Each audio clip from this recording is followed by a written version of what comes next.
Jamie, it's always good to be here with you. And it's crazy because there's so much going on right now in both of our committees, in Judiciary and Oversight. And obviously on the Epstein files, you've been doing this work for so long, we both have. And it's crazy at this moment right now, we're in a shutdown.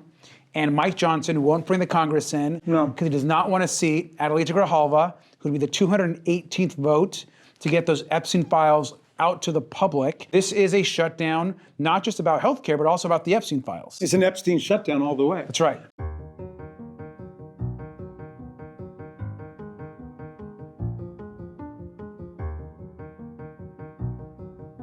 Look, a discharge petition, people need to know, is a way that we get a bill out of the clutches of the leadership that they don't want to be voting on.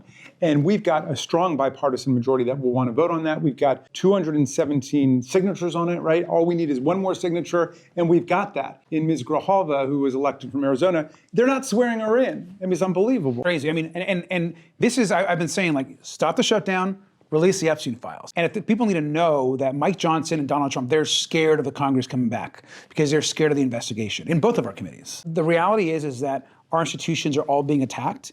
We know this right now. And the work that Judiciary is involved in and the work that Oversight is involved in are critical. I can't think we are the tip of the spear, our two committees.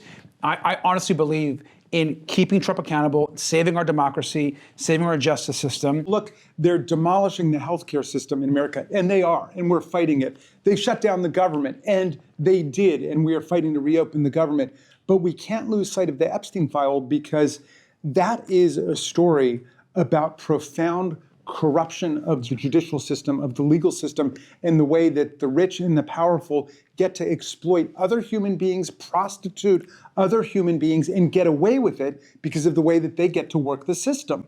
And what's the opportunity here is that normally our Republican colleagues don't care about that stuff at all. They're willing to wink, wink with elite exploitation of the legal system and the criminal justice system. But here, they campaigned on opening up the Epstein files. And so this is one where their own people are looking at them to see whether or not they're serious. And Donald Trump was saying, release the Epstein files. Then they deployed 1,000 FBI agents to go look for Donald Trump's name and his picture in the photographs and the videos, and came back and said, looks like he's all over it. And then Trump says, we're not interested anymore. We want to sweep the whole thing under the rug. Now, it's a complete betrayal. I think that's when you say release the Epstein files during your campaign the entire time, all your MAGA universe says the same thing, and then you completely flip-flop. Yes. And now you want to hide the Epstein files. The question becomes why, right? Yeah. Why are you hiding the Epstein files?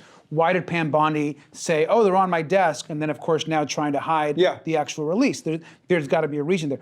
People forget, Donald Trump was essentially Jeffrey Epstein's best friend for over a decade. Right. Jeffrey Epstein has said this himself. He had a picture of himself and Donald Trump on his desk. That's how close buddies. And you're telling me that Donald Trump somehow now magically doesn't remember things, doesn't know who Ghislaine Maxwell is, and it's crazy. And I want to talk to you about this because you're our leading, really scholar on the Constitution in Congress. This possible pardon of Ghislaine Maxwell. How outrageous is this idea that Donald Trump is even considering this, and that the DOJ is meeting with Ghislaine Maxwell on the side? Yeah, it's so outrageous that Donald Trump, who's usually pretty outspoken about his corruption, here is speaking very carefully and says, well, I will consider it or I won't consider it. I'm not sure if I'm going to consider it. He knows that Ghislaine Maxwell could spill the beans, not just on Jeffrey Epstein and on herself. And remember, she never testified in her own case. She could spill the beans on Donald Trump and all their other friends. She's the one who could do it. She wants a pardon. Supreme Court, of course, is not going to hear her appeal. The Oversight Committee is actually going to get Ghislaine Maxwell in front of us. At least that's the plan if Comer agrees. Yeah. So that's going to be an important piece of it. And I was going to ask you, Jamie, also, we're really focused on the bank record. We think the bank records are really critical. I know you guys have had some conversations about the financial documents in the Judiciary as well. What's the latest that you're hearing? You're right. It goes way beyond just Jeffrey Epstein. We know that there were $1.5 billion worth of suspicious financial transactions that were flagged by the banks. And just to give you a sense of proportion here, our Republican colleagues demanded hearings and impeachment and all of this stuff because there were $20 million worth of SARS reports, suspicious activity reports from banks about Hunter Biden. And none of them has anything to say about that. $1.5 billion, that is a huge global sex trafficking ring. And so I introduced an amendment when we were last meeting in a markup session to demand subpoenas of all these documents, and all the Republicans except for one, except for Mr. Massey, voted against doing it. But we've got to get those financial records, and the bank presidents are all saying, "Oh, this is terrible. We would never do this again." And I wasn't there when it happened, and all that stuff.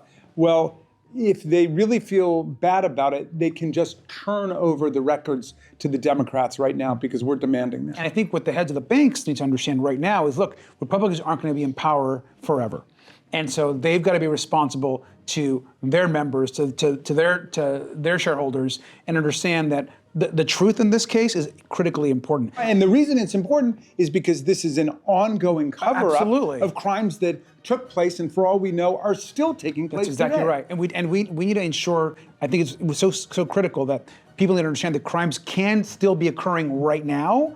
And who was involved, co-conspirators in this? When we heard from some of the survivors, one thing that disgusts me is their description of Ghislaine essentially grooming them. There's one young woman who essentially Ghislaine met at Mar-a-Lago, who found her at Mar-a-Lago and then literally took her from Mar-a-Lago to meet Jeffrey Epstein to be sexually abused. And so there's so much information here that we've got to get, and our committees are working on that.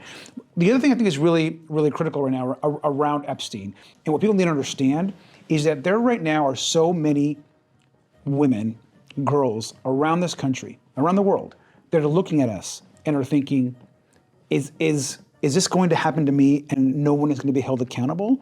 Or will the people that abuse me never be held? Where is the justice? Yes. And so we have a responsibility not just to the survivors who have suffered, but to the millions of girls, young women that are out there across this country, yes, that either have been victims of sexual abuse or are wondering if the justice system actually is going to work for them. And that's, I think, a bigger thing that we've got to really think about at this moment. We're dealing with a situation where there have been systematic sexual exploitation rings and conspiracies and institutionalized cruelty and abuse throughout the entire country. We're talking universities, colleges, elementary schools, scouts, football teams, soccer teams, basketball teams, volleyball teams. We're talking about churches, mosques, synagogues.